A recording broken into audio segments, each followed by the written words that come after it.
स्वागत है आपका हमारे चैनल बीटी और बेस्ट में। हम पढ़ने जा रहे हैं पीसी 12, पीसी 16 और पीसी 21 तीनों में काम आने वाला सीपीडब्ल्यूए कोड।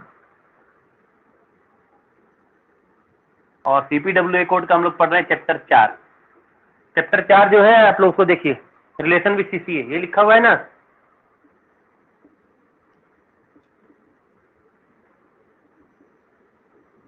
यही है ना चैप्टर 4, है ना? Yes sir. हाँ सर। अच्छा, इसमें महिलाएं हैं ना, अब ध्यान से देखिएगा। इसका हिंदी के अनुवाद क्या होगा पता है?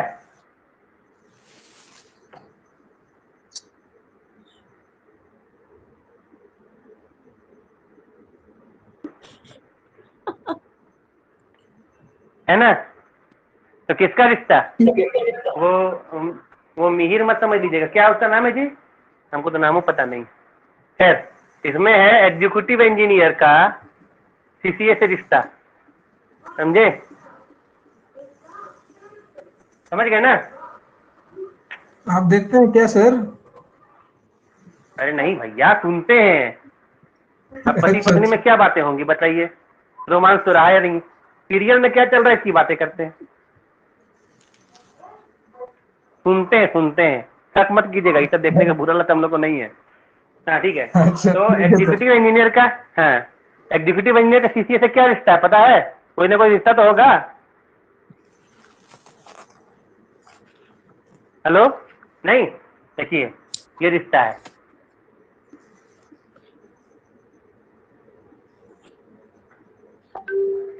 समझ गए? समझ गए सर। तो अगर ये दामाद है तो बहू कौन है? बेटी कौन है?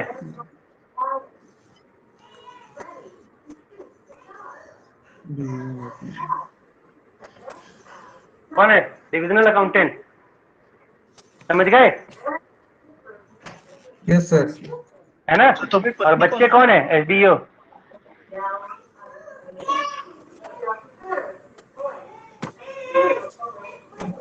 जिनका माइक खुला वो माइक बंद कर लीजिए, आवाज आ रहा है बेफजूल का। क्लियर है?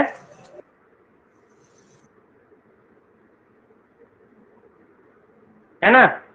हाँ, इसमें क्या बात है वो आप जान लीजिए कि जब ससुर और दामाद का रिश्ता है और डिविजनल अकाउंटेंट बेटी है, तो अमूमन इसको अकाउंट्स मैटर में सलाह देने के लिए डिविजनल अकाउंटेंट ऑलवेज अवेलेबल है। समझ गए? इसको अकाउंट्स मैटर में सलाह देने के लिए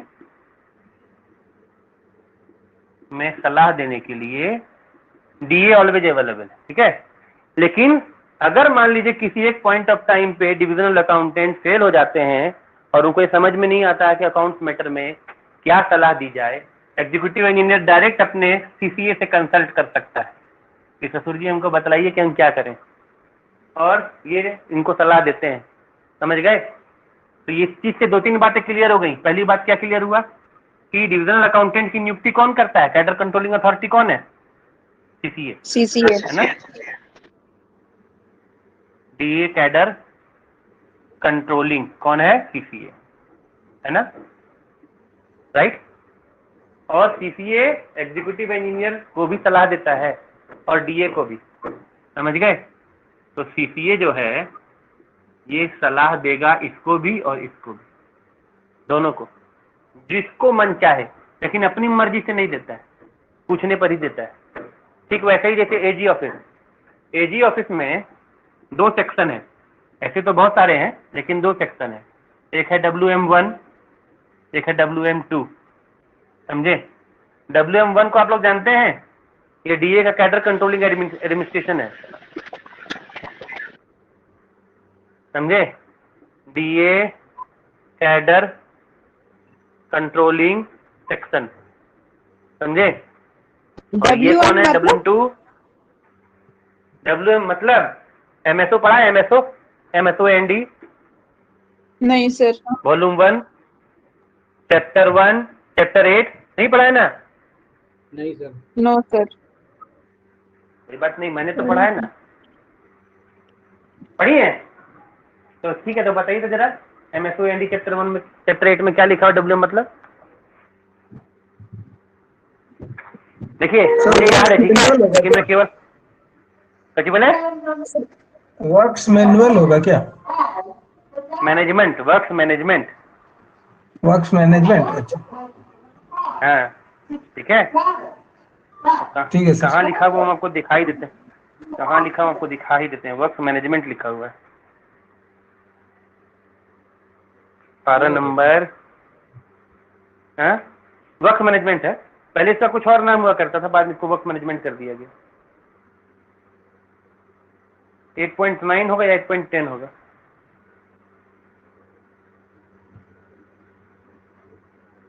देख लीजिएगा, 8.9 होगा या 8.10 होगा, ठीक है। ये वर्क्स मैनेजमेंट है मैडम, क्या नाम है इसका? Works works management. मैनेजमेंट, ठीक है। खैर, तो WM1 जो DA कैडर कंट्रोलिंग है, राइट, और WM2 जो अकाउंट्स रिसीविंग, समझे, कंट्रोलिंग है, मतलब टाइम पे अकाउंट आता है कि नहीं आता है, समझ गए।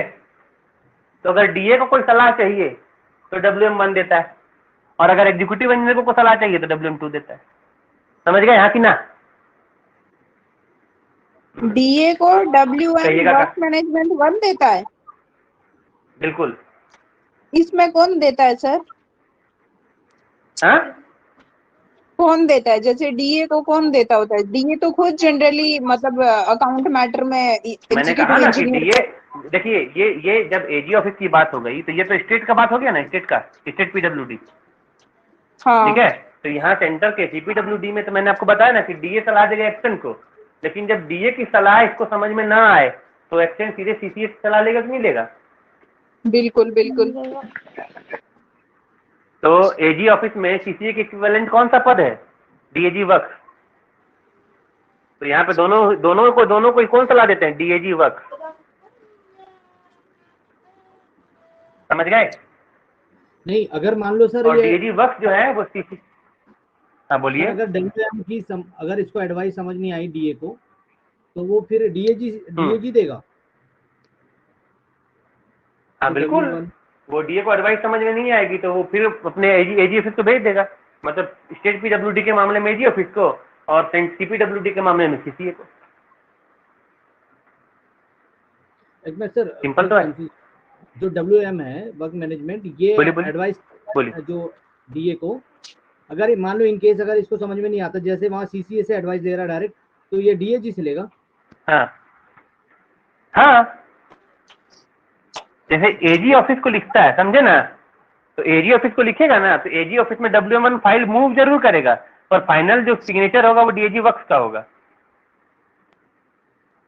तो यानी और सीसी एग्जीक्यूटिव सीसीए इंजीनियर के और मामले में, डीएजी, हाँ बोलिए बोलिए। बोल रहे थे सीसीए और डीएजी दोनों एक एक लेवल के पोस्ट है ना।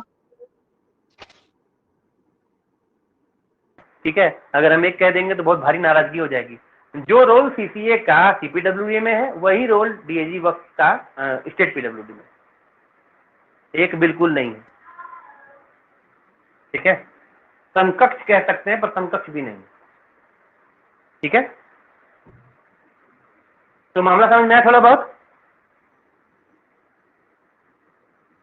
अब देखिए आगे बढ़ते हैं। तो इसका मतलब क्या हुआ कि DA का रेगुलर रोल क्या हुआ? अब मान लीजिए CCA ने एक DA अपॉइंट कर दिया है, ससुर ने अपनी बेटी ब्याह दी है, तो कुछ तो रोल होगा उसका, है कि नहीं?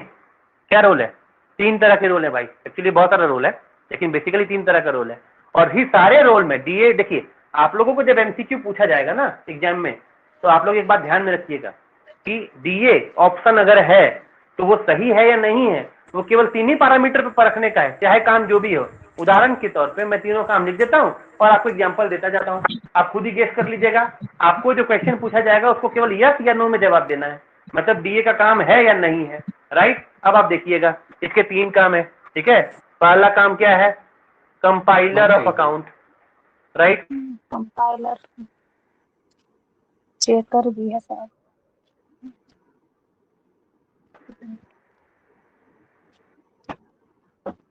करता है ये। और तीसरा काम क्या है? फाइनेंशियल एडवाइजर, ठीक है। एडवाइजर है, एडवाइजर, ठीक है। इसी में नॉट अथॉरिटी लिख देते हैं, ये अथॉरिटी नहीं है।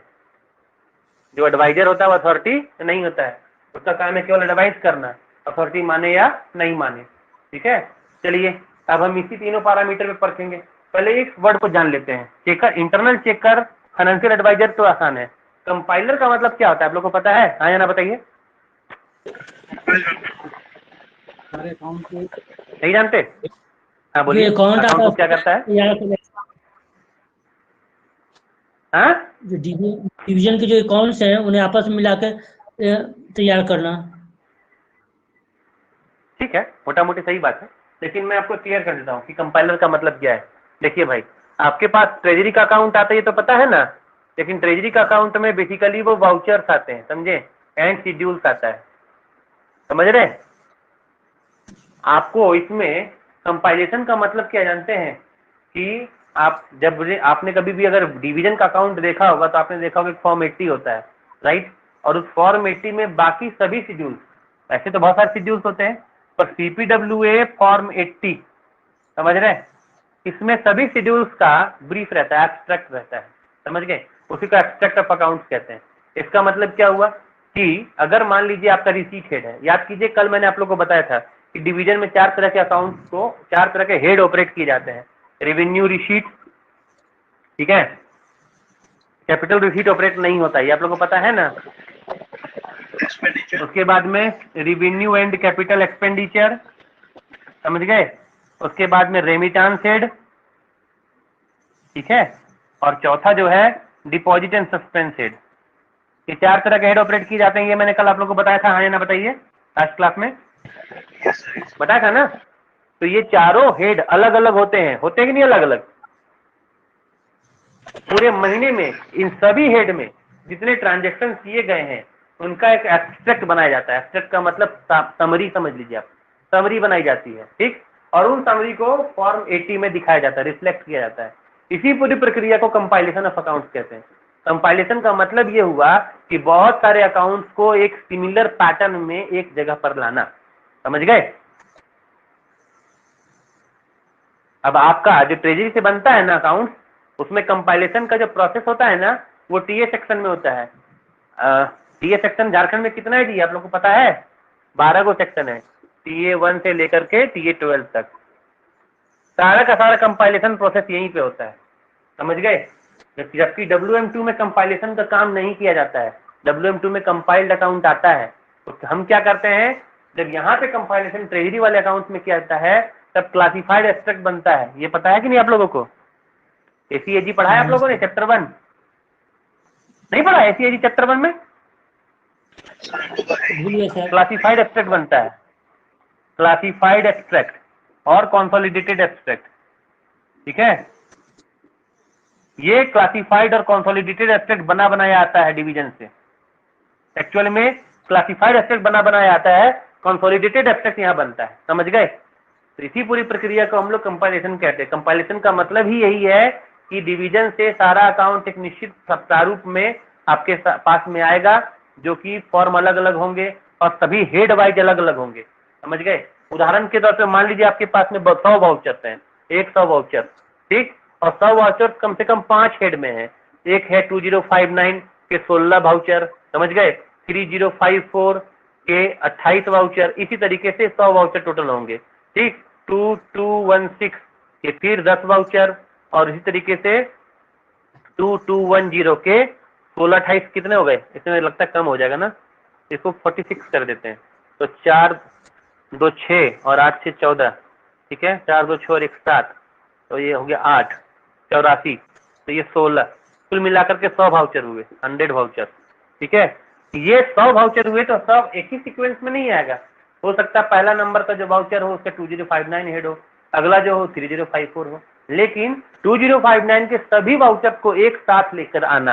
तो 2059 के 86 वाउचर को छांटना और छांट करके एक जगह पे पोस्टिंग करना, 3054 के 28 वाउचर को छांटना और छांट करके एक जगह पोस्टिंग करना, और एक जगह पोस्टिंग करके इसका टोटल निकालना। इसी पूरी प्रक्रिया को कंपाइलेशन कहते हैं। समझ में आया? सर एक चीज पूछना था, ये जो आपने 4 पूछिए ना। हेड यूज, सर ये जो 4 जो रिसिप्ट और रेवेन्यू रिसिप्ट जो आप 4 हेड बताएं, तो सर ये 4 हेड सीपीडब्ल्यूडी और पीडब्ल्यू सेम यूज होते हैं क्या, मतलब ये 4 ही हेड हाँ होते हैं? सेम चलते हैं। हाँ नहीं, चार तरह के होते हैं, 4 हेड नहीं होते हैं, 4 टाइप के होते हैं। हाँ ये 4 टाइप के हेड सब जगह यूज होते हैं, एकदम हूबहू। क्यों यूज होते हैं वो भी मैंने आपको बताया हुआ है, कल तो और डिटेल से बताऊंगा जब list of major and minor head पढ़ना होगा आपको। कि आपका जो है वो MSM SDO, मेजर हेड, सब मेजर हेड, माइनर हेड, ठीक है, और सब head, detail head, object head. इसमें से ये जो MSM वाला पोर्शन है ना, तो पूरे देश में एक ही जैसा है, समझ गए? उसमें किसी भी अथॉरिटी को कोई छेड़छाड़ करने का अधिकार नहीं, समझ गए? चाहे वो CPWD हो, चाहे वो स्टेट PWD हो। इसी वजह से ये चूंकि MSM एक जैसा है, तो RNR, फिर उसी तरीके से receipt and capital expenditure, remittance और डिपॉजिट एंड सस्पेंस, पूरे भारत में लगभग जितने भी PW ऑफिसेस हैं एक जैसा ऑपरेट किया जाता है, चाहे वो जम्मू कश्मीर हो, चाहे वो तमिलनाडु हो, समझ गए? जी सर। है ना? तो अभी तक हम लोगों ने क्या देखा? हम लोगों ने देखा कि डिविजनल अकाउंटेंट के 3 रोल हैं, ठीक? हम तो यहाँ से मिटा दिए थे। तो पहला रोल था कंपाइलर ऑफ अकाउंट, है ना? ये कंपाइलेशन का काम करता है। अब क्वेश्चन मैंने पहले बता दिया था आपको यस या नो में जवाब देना है कि डिविजनल अकाउंटेंट का रोल है या नहीं है, ठीक? तो AG ऑफिस में टाइम से अकाउंट भेजना डिविजनल अकाउंटेंट का रोल है या नहीं, यस या नो? नो। नो। क्यों क्यों क्यों क्यों क्यों? क्योंकि प्लीज आवाज भेजना बंद का कर लीजिए। Is not responsible. हाँ, क्योंकि वो कंपाइलेशन में भी नहीं आता है, इंटरनल टिकर में भी नहीं आता है, और फाइनेंशियल एडवाइजर में भी नहीं आता है, समझ गए?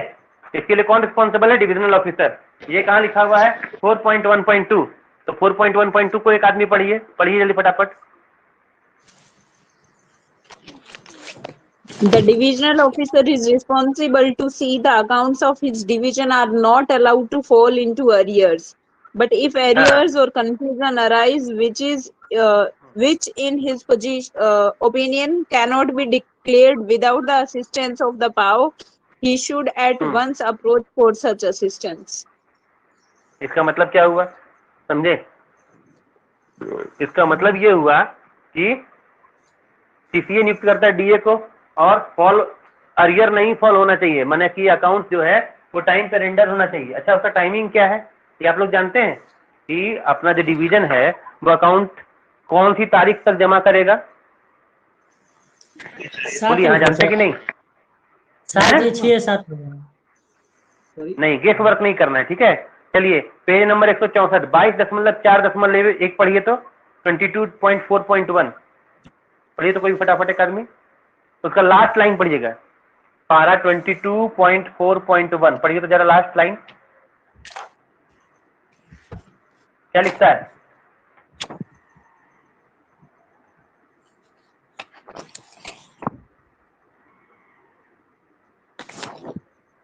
पढ़े? कोई भी आदमी निकाले।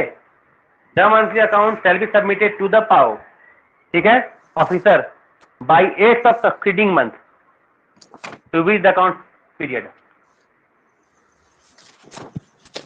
इसका मतलब क्या हुआ कि अगर आपके पास में आज चल रहा है कौन सी तारीख? 8 अगस्त। क्या बात है, क्या बात है। इसका मतलब यह है कि CPWA के मामले में एक डिवीजन का जुलाई का अकाउंट, जुलाई अकाउंट, ठीक है, टू पाओ आज तक पहुंच जाना चाहिए, 8 अगस्त तक। क्लियर, समझ में आया? हाँ, ये सर डिविजनल ऑफिसर की जिम्मेवारी है ना भेजने की। बिल्कुल बिल्कुल बिल्कुल बिल्कुल। अभी तो आपने पढ़ा कि डिविजनल ऑफिसर की जिम्मेदारी है कि कोई भी डिविजनल का जो अकाउंट है वो अरियर में नहीं जाना चाहिए, ठीक है? और अगर अरियर में जा रहा है, कोई परेशानी उसको आई है, तो तुरंत वो पाओ से कंसल्ट करेगा कि साहब मेरा अकाउंट अरियर में जा रहा है। लेकिन डिविजनल अकाउंटेंट की जिम्मेदारी नहीं है। क्लियर, समझ गए? अरियर में जाना मतलब सर, क्या बोल रहे हैं? अरियर मतलब सॉरी लैंग्वेज समझ नहीं आई। ऑल इन अरियर, यही तो कह रहा हूँ। ऑल इन अरियर का मतलब है कि आपके अकाउंट्स को 8 तारीख तक पहुंच जाना चाहिए, तो 8 तारीख तक नहीं पहुंचा तो फॉल इन अरियर हुआ कि नहीं हुआ? समझ गए? यहाँ तो ऐसे ऐसे तुरंत खा हैं जिनका अकाउंट 3-3 महीने नहीं आता है, तो all accounts are considered as an arrear. क्यों नहीं आता है? छोटी सी एग्जांपल देता हूँ। अभी कोरोना के पीरियड में ऐसा हुआ, संजोग से बहुत खराब घटना घटी कि एग्जीक्यूटिव इंजीनियर का देहांत हो गया और नए एग्जीक्यूटिव इंजीनियर की पोस्टिंग नहीं हुई। अब आपको तो याद ही है कि डेल्टा वेरिएंट अप्रैल के महीने में आया था, तो मार्च का तो अकाउंट जैसे तैसे आ गया था, हम लोगों ने मंगवा लिया था। लेकिन अप्रैल में जो देहांत हुआ उनका, अप्रैल, मई, जून, जुलाई, जुलाई तक किसी की पोस्टिंग हुई नहीं। 4 महीने का अकाउंट एरियर में चला गया। एक्चुअल में एरियर में कितने महीने का अकाउंट गया? 3 महीने का। 1 महीने का अकाउंट तो पेंडिंग था ही। ठीक, तो देखिए अप्रैल, मई, जून, जुलाई, जुलाई का अकाउंट 8 अगस्त तक आना चाहिए। तो जुलाई का अकाउंट तो अभी ड्यू ही है, लेकिन वो अरियर में नहीं कहलाएगा। तो 2 टर्म होंगे, एक अकाउंट ड्यू और एक अकाउंट एरियर। तो अगर अरियर में कहलाएगा अप्रैल, मई, जून का अकाउंट, और ड्यू कहलाएगा जुलाई का। अब क्लियर समझ में आया? ये हो गया जुलाई अकाउंट ड्यू, है ना। और अरियर अकाउंट कौन सा होगा? अप्रैल, मई, जून। ये नहीं होना चाहिए, समझे? क्यों? जितना अकाउंट एरियर में होता है उतना। हाँ बोलिए सर। 31 मार्च के बाद जो अकाउंट जो डिले हो रहा है 3 महीने का, अप्रैल, मई, जून, तो ये अरियर अकाउंट हुआ है ना। बिल्कुल Next वाला। बिल्कुल और जो 31 बिल्कुल। वाला जो था, वो जो लास्ट वाला, वो कौन सा कहलाएगा? ड्यू। नहीं, लास्ट वाला नहीं है, जुलाई वाला। आज 8 अगस्त है ना जी, तो आज तक किस महीने का अकाउंट आना चाहिए? आज तक किस महीने का अकाउंट आना चाहिए? जुलाई का अकाउंट आना चाहिए। जुलाई। लेकिन सर कल जुलाई वाला ड्यू अरियर में कहलाएगा। चला जाएगा ना? हाँ, क्या कल बोल? 9 तारीख को हाँ, सर जुलाई का अकाउंट अरियर में चला जाएगा ना? बिल्कुल बिल्कुल बिल्कुल। वही मैं बोलने वाला था सर। वो तो 4 महीने का हो जाएगा, हाँ। अप्रैल, मई, जून, जुलाई। हाँ, अरियर बिल्कुल अकाउंट। बिल्कुल बिल्कुल। ये हाँ, बिल्कुल बिल्कुल। तो ये अरियर में नहीं पड़ना चाहिए। अब होता क्या, और मैं मजेदार बात बताता हूँ कि आपका जो ये अकाउंट आता है ना डिवीजन से, उसके आधार पे आपका मंथली सिविल अकाउंट बनता है, जिसको एमसीए कहा जाता है। ये पता है आप लोगों को? हाँ कि ना? नहीं सर। नहीं पता है?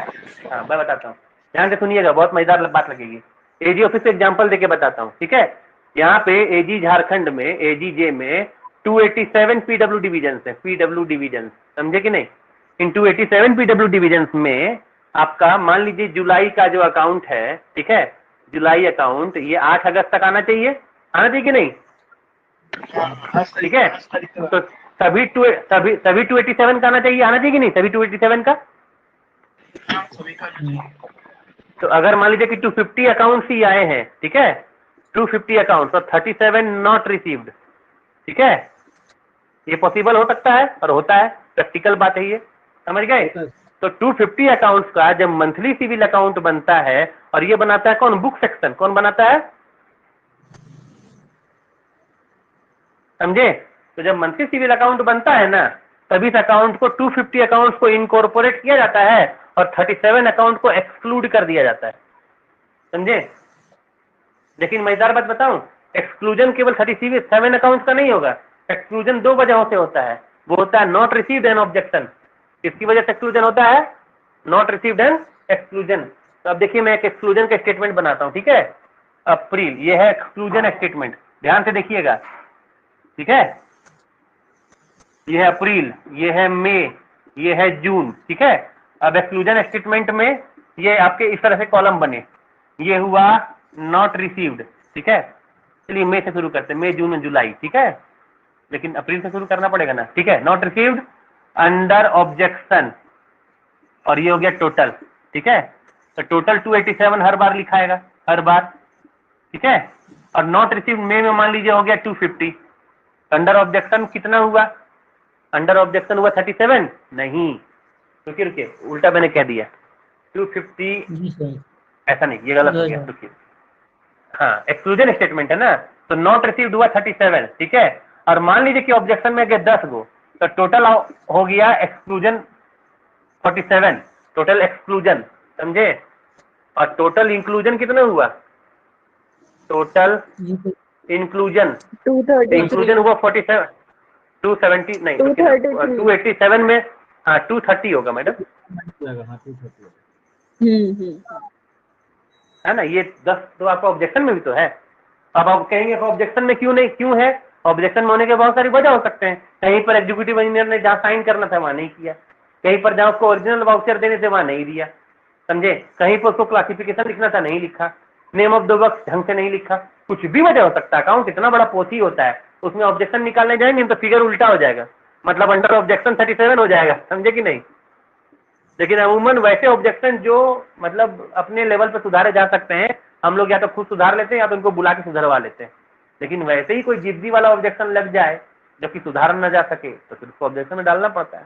तो एक्सक्लूजन का जो स्टेटमेंट बनता है ना वो इस तरीके से बनता है, नॉट रिसीव्ड और अंडर ऑब्जेक्शन। अभी क्लियर समझ में आया? हाँ या ना बताइए। सर ये किस फॉर्म में बनता है? Yes, sir.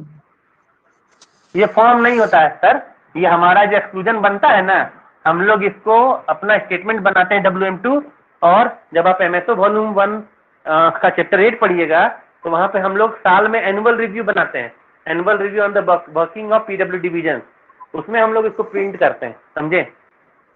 वो एनुअल रिव्यू अगर आप लोग देखना चाहेंगे तो मैं दिखाऊंगा, कोई टेंशन मत लीजिए, और बहुत मजेदार है, पिछली क्लास में मैंने दिखलाया भी था। खैर, तो अभी आपको क्या मामला समझ में आना चाहिए कि आपका फॉल इन एरियर क्या होता है। तो फॉल इन एरियर के लिए जिम्मेदार कौन है? डिविजनल ऑफिसर, है ना, डिविजनल अकाउंटेंट नहीं है।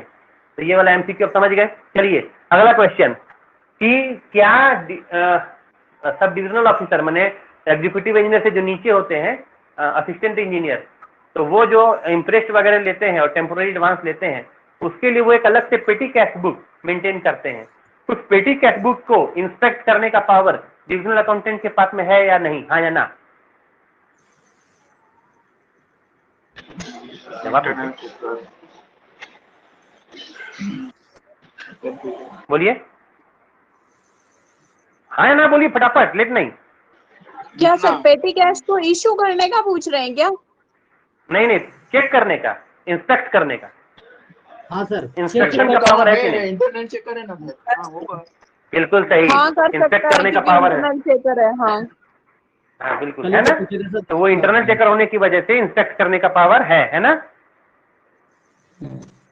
ये कहाँ लिखा हुआ है, इसको भी आप लोग देख लीजिए।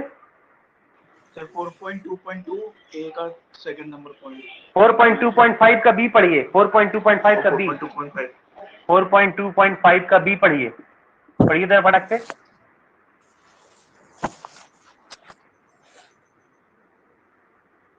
पढ़िए। He may further be required by the divisional officer to undertake on his behalf such other scrutiny of the accounts of the receipt and disbursement of subordinate officers falling within the divisional officers on power of sanction as the latter may consider necessary. इसका मतलब है कि divisional accountant divisional officer के behalf में scrutiny करता है, जाहिर सी बात है, इसमें कोई सिंपल वाली झंझट वाली बात नहीं। ठीक है, चलिए तीसरा क्वेश्चन, डिविजनल अकाउंटेंट, मैं जो क्वेश्चन पूछूंगा तो डिविजनल अकाउंटेंट के लिए पूछूंगा, ठीक है, आपको यस या नो में जवाब देना है। डिविजनल अकाउंटेंट मनी रिसीव कर सकता है कि नहीं, कैश रिसीव कर सकता है कि नहीं, और रिसीव करने पर फॉर्म 3 में, हाँ रुकिए, रिसीव करने पर फॉर्म 3 में रिसीट दे सकता है कि नहीं? हाँ या ना? No, नहीं सर। क्यों नहीं कर सकता है? सर वो एडवाइस कर सकता है। हाँ, कि वो तो एडवाइजर है ना। यस बिल्कुल सही समझे। डिविजनल अकाउंटेंट कैश रिसीव नहीं कर सकता है, ना तो रिसीव कर सकता है ना तो पेमेंट कर सकता है, बिकॉज ये काम किसका, अथॉरिटी का है। किसका काम है ना, एडवाइजर का नहीं, है ना।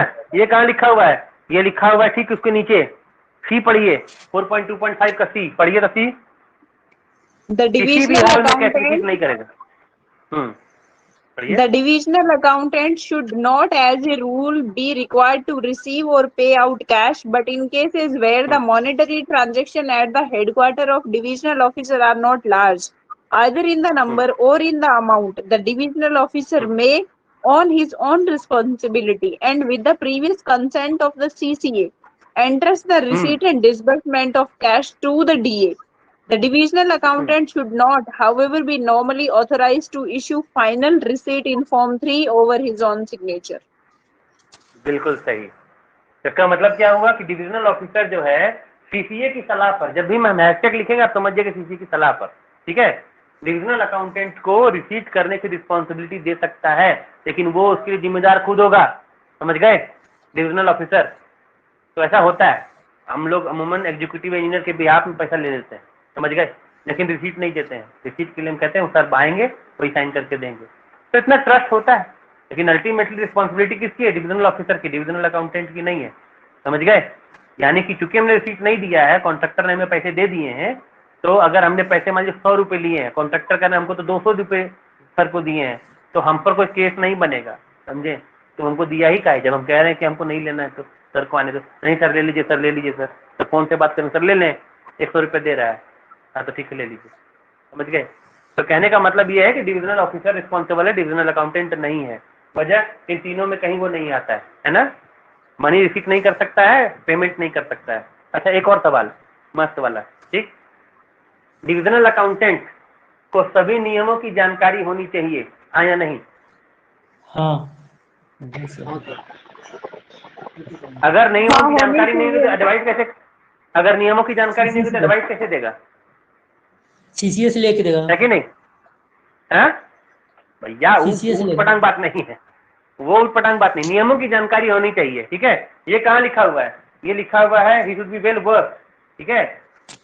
इसका लिखा हुआ है 4.2.2 का बी पढ़िए, 4.2.2 का बी पढ़िए। एक जगह और भी लिखा हुआ है, 2 जगह लिखा हुआ है, पहले पढ़िए 4.2.2 का B. In the discharge of these duties, he is expected to keep himself fully conversant with all the sanction and orders passing through the office and with other proceedings of the divisional officer and his subordinate, बस। which may affect the estimate or account of actual and anticipated receipt and charges. ठीक है, बस बस बस। सी पढ़िए, सी का पहला line. The divisional accountant should see that he is given the fullest opportunity of becoming conversant with these sanctions, order and proceedings to enable him to convergent word use discharge. किया गया है ना? कन्वर्जेंट वर्ड Yes, का sir. मतलब पूरी तरह से जानकार होना चाहिए, अवेयर। मतलब कि एक लड़का है जो एसएससी पास करता है और कल का डिविजनल अकाउंटेंट बन गया, कल, समझ गए? आज ज्वाइन किया, कल बन गया, और उसने एक बिल साइन किया, बिल में गलती हो गई, पकड़ा गया, तो क्या वो कह सकता है कि हम नहीं जानते थे इसलिए हमको माफ कर दिया जाए? नहीं, समझे? बिल्कुल नहीं। अगर आपने पहले दिन ही कोई गलती कर दी है तो आप इसके लिए जिम्मेदार होंगे, समझ गए? बिल्कुल आपको इस बात के लिए माफी नहीं मिलेगी, समझ गए? ये हो गया कन्वर्जेंट, उसको पूरी तरह जानकार होना चाहिए। एक और क्वेश्चन, डिविजनल अकाउंटेंट को डिवीजन में उसका पद बहुत छोटा होता है, आपको पता है कि नहीं? डिविजनल अकाउंटेंट का जो पे स्केल है वो 6, 7, 8, 9, 10 है, पता है ना? डीए पे स्केल। अच्छा, डीए का पद कोई जानता है कैसा होता है? डीए, DAO2 ऐसा होता है, फिर DAO1 और सीनियर डीए, समझे? तो ये जो होता है लेवल 6, 7, 8 और 8 के बाद 4 साल में 9, है ना? और ये है 10। मामला समझ में आया? है ना? लेकिन देखिए अभी उसको जरा रिवर्स कर देते हैं। और जो एसडी होते हैं ना, सब डिविजनल ऑफिसर यानी असिस्टेंट इंजीनियर, उसका नियुक्ति होता है लेवल 10 में, समझे? जो एई होते हैं असिस्टेंट इंजीनियर, वो होते हैं लेवल 10, माने गैजेटेड ऑफिसर होते हैं, ठीक है। अब मेरा क्वेश्चन है कि क्या डिविजनल अकाउंटेंट लेवल 6 में जो नियुक्त हुआ है तो उसको असिस्टेंट इंजीनियर लेवल 10 के बराबर कह रहा हूं, ठीक है, बराबर का रेपुटेशन मिलना चाहिए कि नहीं मिलना चाहिए? ओहदा, दर्जा, पद नहीं, ओहदा तो पद हो गया, दर्जा, समझे? स्टेटस इसको कह सकते हैं। डीओ को एडवाइस पहले तो हाँ या ना में जवाब देना होगा ना, पहले हाँ या ना में जवाब दीजिए, मिलना चाहिए कि नहीं मिलना चाहिए?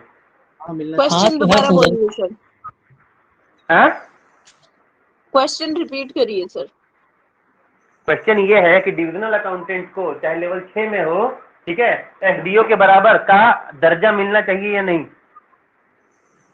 यस, रेपुटेशन कह सकते हैं। क्यों क्यों क्यों?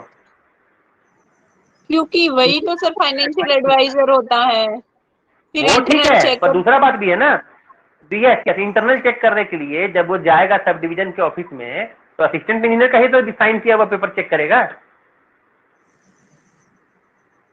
हाँ हाँ बिल्कुल बिल्कुल बिल्कुल। इंटरनल चेकर तो वही है सर, डीए तो है। इंटरनल चेकअप तो वही है, ठीक है। ये कहाँ लिखा हुआ है? देखिए ये लिखा हुआ है सी में, 4.2.2 का सी, समझे? Analogous to the post card पढ़िए, 4.2.2 का सी। और ये बहुत इंपॉर्टेंट है, ये क्वेश्चन कई बार आता है, और इसी क्वेश्चन को लेकर के हम लोग डिवीजन में झगड़ा भी करते हैं। मतलब जो डिविजनल अकाउंटेंट है उनकी बात कर रहा हूँ कि हमारा ओहदा ऊंचा है, समझे? ओहदा ऊंचा रहे हमारा, अकॉर्डिंग टू द पारा 4.2.2 का सी पढ़िए जरा क्या लिखा हुआ है यहाँ से पढ़िए। The divisional accounting is treated, पढ़िए। To enable him to discharge his duties efficiently, the divisional account is treated as the senior member of the office establishment of the division, though his position is analogous to that of a divisional officer. हाँ, तो word ये क्या use किया गया है? Analogous. Position जो होगा वो एनालॉगस होगा। क्लियर समझ में आया? ओके, सेम नहीं होगा, ठीक है। सेम नहीं होगा। एनालॉगस का मतलब है जिस उसका लेवल जो टेक्निकल मैटर में होगा, हमारा लेवल वही अकाउंटिंग मैटर में होगा, फाइनेंशियल मैटर में। ठीक है? ट्रू सर, ट्रू है ना? चलिए एक क्वेश्चन और। ठीक है, क्वेश्चन ये है कि डिविजनल ऑफिस में किसी भी रिसीट या पेमेंट उसको पैसा लेने से मना किया जा सकता है, लेकिन अगर किसी ने पैसा ले लिया है और उसके कागजात उसके सामने में आए हैं, ठीक, तो उसको वो चेक करेगा। लेकिन अगर कोई ऑफिसर चाहे या अकाउंट क्लर्क चाहे तो डिविजनल अकाउंटेंट से कोई पेपर छुपा सकता है। तो छुपा सकता है ना जी, सारा स्टाफ तो एग्जीक्यूटिव इंजीनियर का है कि नहीं?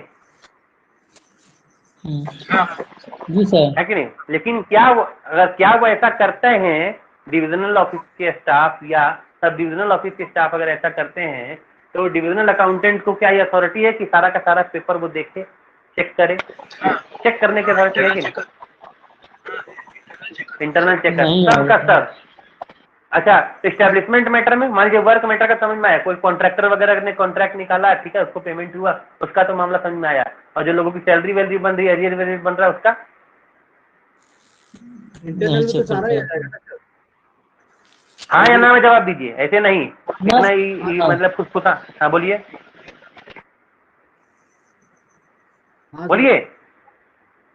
हाँ ठीक है, बिल्कुल सही बात है। ऑल ट्रांजेक्शंस ऑफ डिवीजन, समझ गए? 4.2.3 का पहला लाइन पढ़िए, all the transactions of division, पढ़िए जरा। The divisional accountant is expected to see that rules and orders in force are observed in respect of all the transactions of the division, which come within his sphere of duties. हाँ, वो उसका अमूमन देखिए, एक बात मैं बता दूं, ये जो लाइन लिखा होगा ना, which come within his sphere of duty, उसका क्या मतलब मैं आपको बताता हूँ।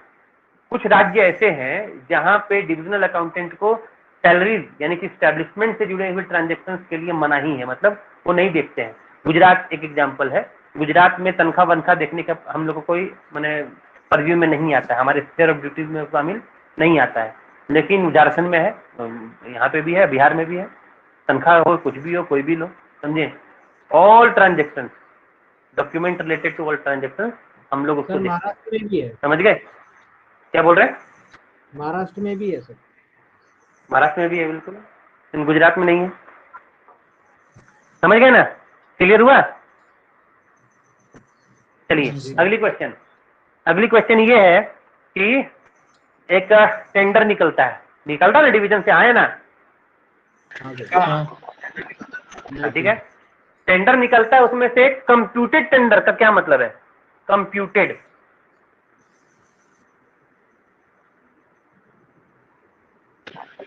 पता है?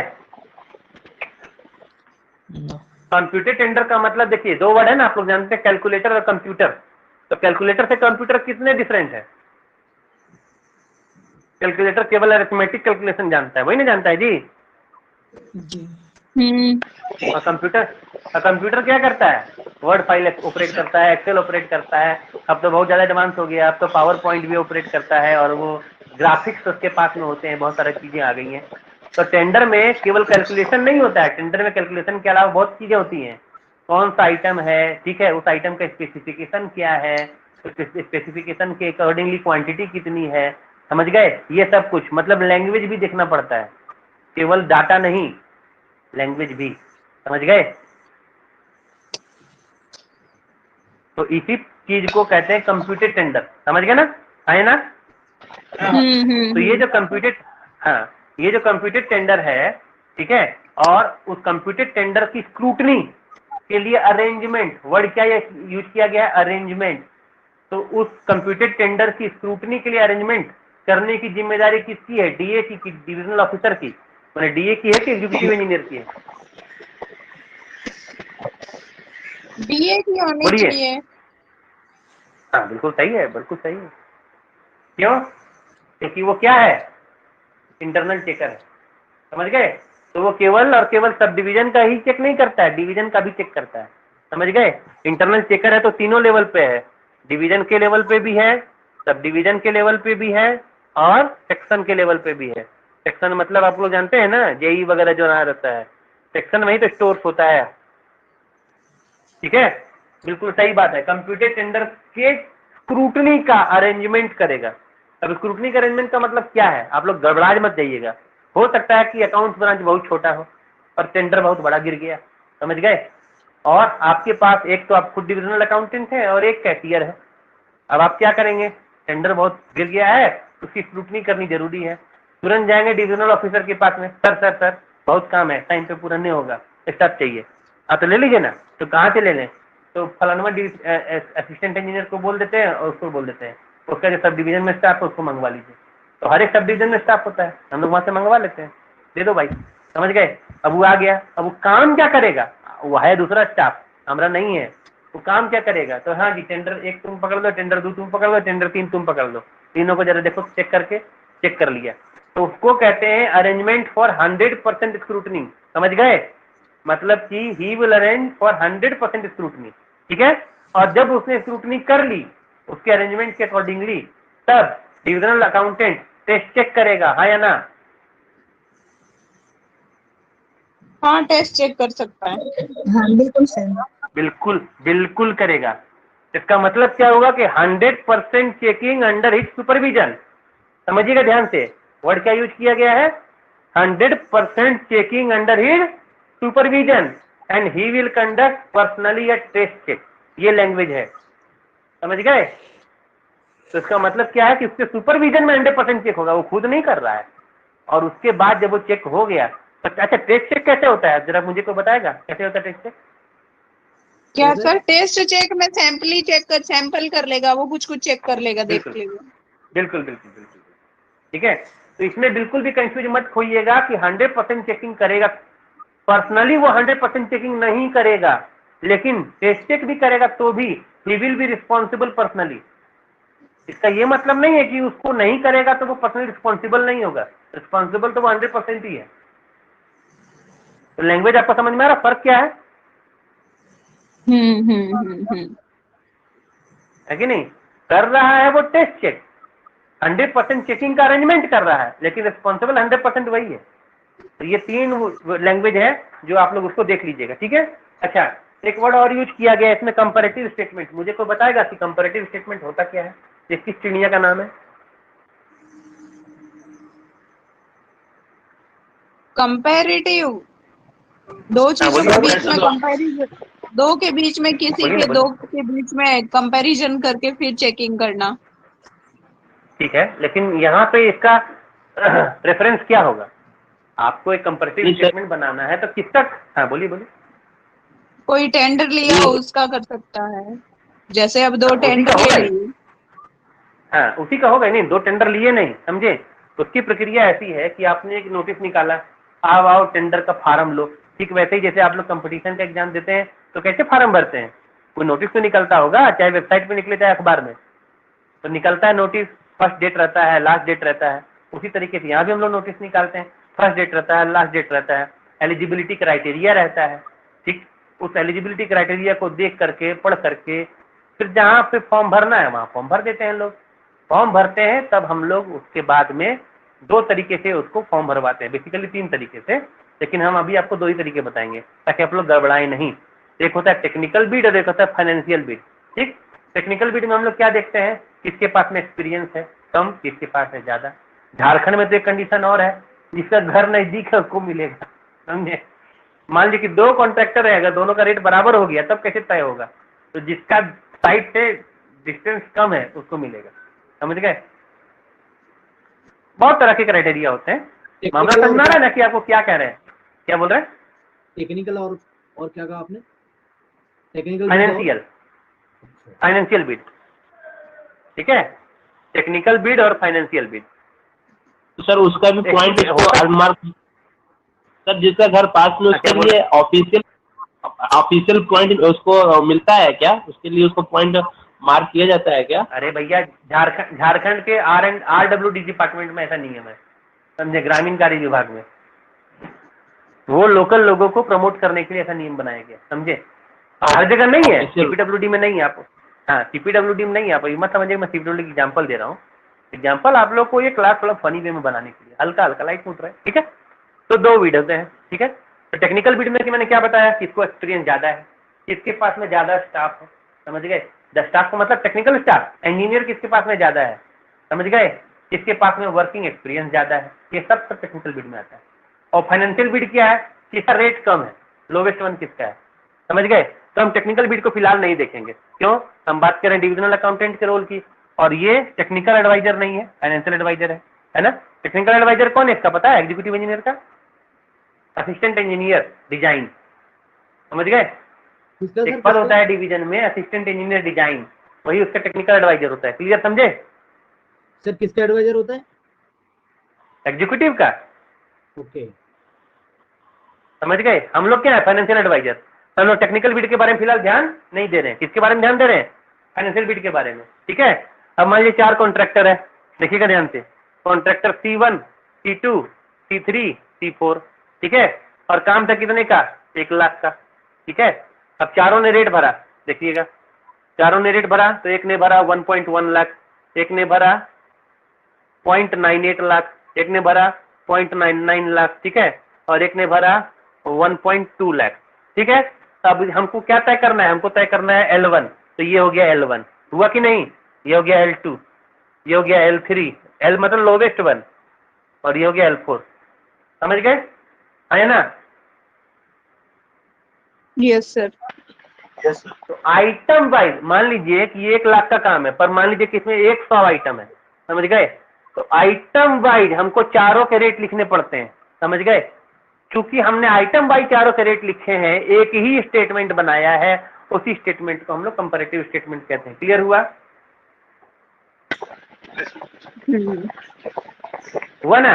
अब कंपैरेटिव स्टेटमेंट जो है उसको चेक करने का काम डिविजनल अकाउंटेंट का है या नहीं, है। बनाने का काम है। Comparative state बनाया है ना सर उसने, तो बना दिया उसने, अब वो क्या चेक करेगा।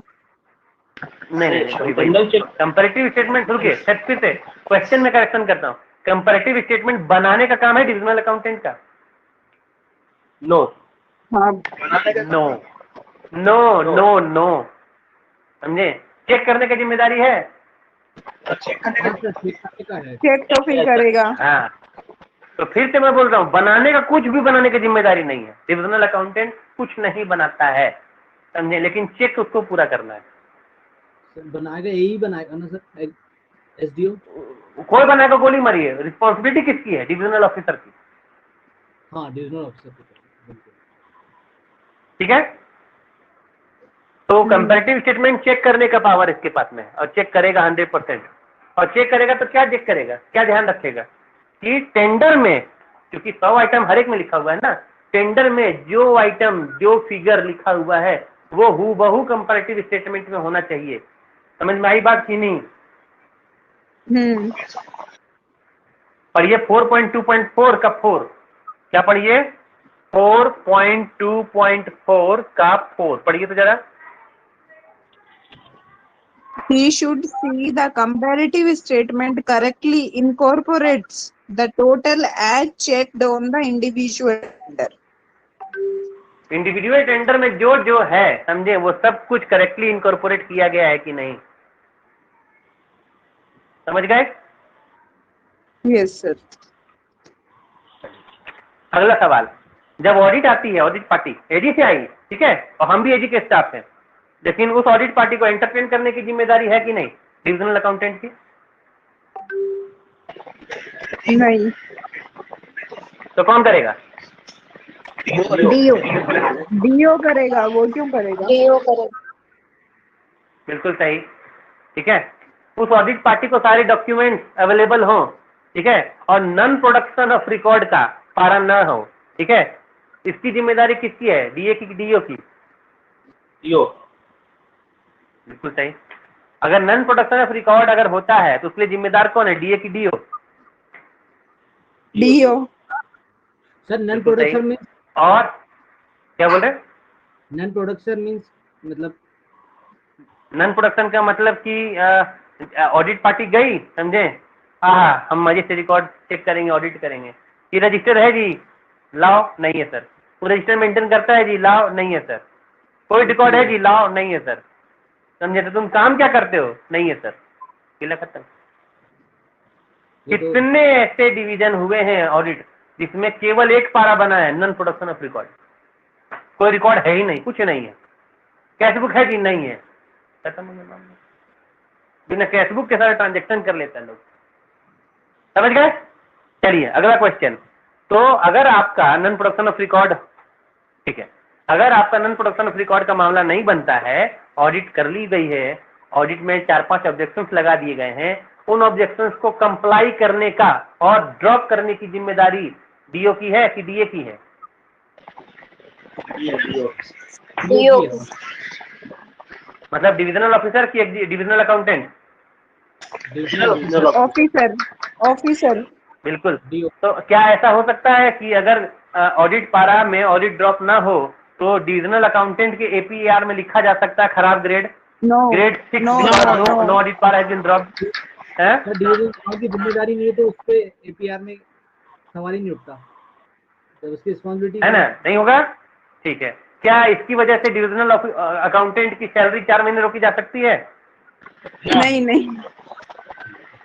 हाँ रे, ये झारखंड में यही होता है। मैं तो यहाँ की बात कर रहा हूँ, बाकी सभी राज्यों में होता होगा, मैं नहीं जानता हूँ। अब आप लोग अपने अपने राज्य की बात बताइए, यहाँ बेखौफ लोग रोक देते हैं, समझे? ओ अच्छा, ऑडिट पारा का कंप्लाई नहीं हुआ, लो सैलरी बंद, 4 महीने से सैलरी बंद। कमाल है। लेकिन समझ गए मामला? समझ मैंने कुछ कुछ? हाँ बोलिए बोलिए। डीए को नौकर समझ लेते हैं क्या? क्या समझ रहे थे, मैं क्या बताऊं, लेकिन जो होता है मैं आपको बता रहा हूं, ठीक है? चलिए, तो ये सब क्वेश्चंस आपने देखे, हाँ या ना? Yes sir. उम्मीद करता हूं कि आप लोगों को समझ में आया होगा, मजा भी आया होगा। बिल्कुल यस सर। Yes sir. चलिए, तो मोटा मोटी ये काम कंप्लीट हो गया है, ठीक है? एक लास्ट बात और बहुत इंपॉर्टेंट। जब मैं डिविजनल अकाउंटेंट बन के गया तो मुझे ट्रेनिंग में बताया गया कि बेटा सुनो, तुमको सभी डिविजनल अकाउंटेंट नहीं बताएंगे लेकिन मैं बताता हूँ, किसी ने, बहुत ज्ञानी आदमी ने मुझे बताया कि अगर डिविजनल ऑफिसर, ध्यान से सुनिएगा, आई एम रिपीटिंग अगेन, अगर एग्जीक्यूटिव इंजीनियर तुम्हारी कोई सलाह मानने से इनकार कर दे तो तुम्हारे पास में एक ऑप्शन बनता है, और उस ऑप्शन का नाम है फॉर्म 60। सुना है आप लोगों ने? जी sir. CPWA 60, objection of divisional accountant, समझे? और उसमें मजेदार बात क्या जानते हैं, फनी बात, कि आपको मुझे आपकी बात से ऑब्जेक्शन है। मैंने लिखा कि आप मेरी बात नहीं मान रहे हैं जो नियमानुकूल है, मतलब आप नियम विरुद्ध काम कर रहे हैं, ठीक? और उसमें ये एक्सपेक्ट किया गया है डिविजनल अकाउंटेंट से कि इस ऑब्जेक्शन पे वो डिविजनल ऑफिसर का सिग्नेचर ले। अब बताइए, डिविजनल ऑफिसर कभी साइन करेगा? बिल्कुल नहीं। अगर वो नियम विरुद्ध जा रहा होगा तो डिविजनल अकाउंटेंट लिखेगा कि आप नियम विरुद्ध जा रहे हैं तो साइन कर देगा जी, करेगा? No sir, no. अब उसमें लिखा हुआ है कि डिविजनल अकाउंटेंट को डिविजनल ऑफिसर का साइन लेना चाहिए। अच्छा, अगर वो ऐसा करेगा तो उसका दाना पानी कल से बंद नहीं कर दिया जाएगा कि तुम बहुत उठा रहे हो जी, हमें को तुम बताओगे?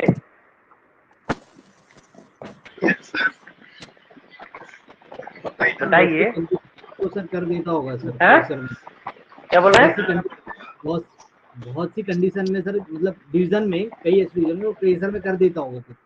और जो सिद्धांत नहीं, कभी नहीं करते हैं, जो करते हैं वो फंस जाते हैं, साल साल भर सैलरी नहीं मिलती है उनको, समझे? लेकिन नियम यही है। मैं ये नहीं बोल रहा हूँ कि नहीं करना चाहिए। देखिए, मेरा ही रिकॉर्ड वीडियो जो है ऑनलाइन जाएगा, सब लोग देखेंगे, अभी बोलेंगे कि आप उल्टा पुल्टा सिखाते हैं, कभी नहीं, बिल्कुल करना चाहिए। लेकिन इसकी प्रैक्टिकलिटी यही है, समझे। लेकिन उसमें से ये एक्सपेक्टेशंस किया जाता है कि डिविजनल अकाउंटेंट अपने ऑब्जेक्शन पे डिविजनल ऑफिसर का साइन ले, समझे।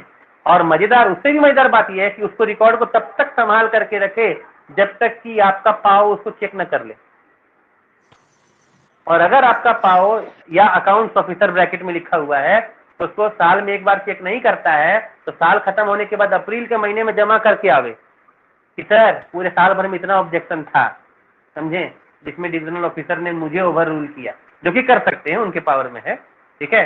और डिविजनल ऑफिसर के ओवर रूल को जब अकाउंट्स ऑफिसर यानी कि आपका पाव देख लेगा, सेटिस्फाई हो जाएगा, उसके बाद ही उस ऑब्जेक्शन बुक को क्लोज माना जाएगा। क्लियर समझ में आया हाँ या ना? तो सर इसमें यूं भी तो हो सकता है कि डीओ अगर साइन नहीं करता है तो कोई बात नहीं, आप अप्रैल तक वेट करो, अप्रैल में रजिस्टर ले जाओ पीओ के पास, पीएओ के पास में। बोलिए क्या हो सकता है? यूं भी तो हो सकता है ना, मान लीजिए उन्होंने साइन नहीं किया है तो आप पूरे साल वेट करिए अपने ऑब्जेक्शन के लिए, अप्रैल में रिव्यू के लिए ले जाइए। तो ये इसका हो मीनिंग सकता है ये लेकिन अमूमन नहीं होता है। साइन लेने का मीनिंग ये होगा कि मैंने इंटीमेट किया था डीओ को, मैंने अपना ऑब्जेक्शन रेज किया तो डीओ को बताया था। कल को डीओ ये तो नहीं बोलेगा कि नहीं मुझे तो बताया ही नहीं इन्होंने, तो उन्होंने बाद में इन्होंने ऑब्जेक्शन बुक में नोट किया हुआ है। बिल्कुल बिल्कुल नहीं, क्या लेकिन सर आपने लेकिन अगर जा सकते ऑब्जेक्शन हैं? नहीं जा सकते हैं, लेकिन आपकी सुनवाई नहीं होगी ना। डिविजनल ऑफिसर साहब कह देगा कि मुझे तो इसने बताया ही नहीं, अगर मुझे बताया था तो मैं करता ही नहीं। अब ये हो सकता है कि मई जून को ऑब्जेक्शन अरे देने का भी भाई, तो आप लास्ट सुनिए, आपने किसी को कोई कागज का टुकड़ा पकड़ाया है, ये कैसे साबित करेंगे? जब उसकी जेरॉक्स से आप रिसीविंग लेंगे तब ना। अगर आपने रिसीविंग लिया ही नहीं तो वो कह देगा कि हमको मिला ही नहीं। तो सर फॉर्म 60 किसमें काम आएगा? ये रामबाड़ है ना सर, फॉर्म 60। हाँ, वो सबसे अंतिम उपाय है, समझे। जब आपको अपने जान की परवाह न रहे, अपने तनख्वाह की परवाह न रहे, समझे, तो वो अंतिम उपाय आप बिल्कुल आजमा सकते हैं।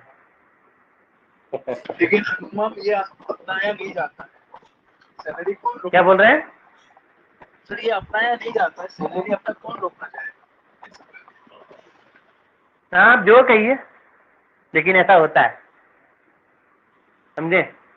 तो ठीक है, यहाँ तक आज हम लोग कंप्लीट कर लेते हैं। This is the end of the today's class. Thank you for watching and I think we have completed this chapter entirely.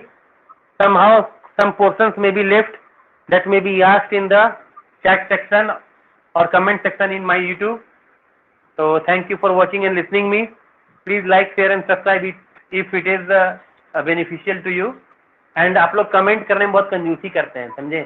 आप लोग कमेंट करते हैं तो मुझे अच्छा लगता है, इंस्पिरेशन मिलती है। आपकी बात नहीं है, आप तो मेरे सबसे प्यारे स्टूडेंट हैं, ठीक है। प्लीज आप लोग कमेंट कीजिए, और कहाँ कमेंट कीजिए? यूट्यूब के वीडियोज में, ठीक है ना। Bye and good night, see you again.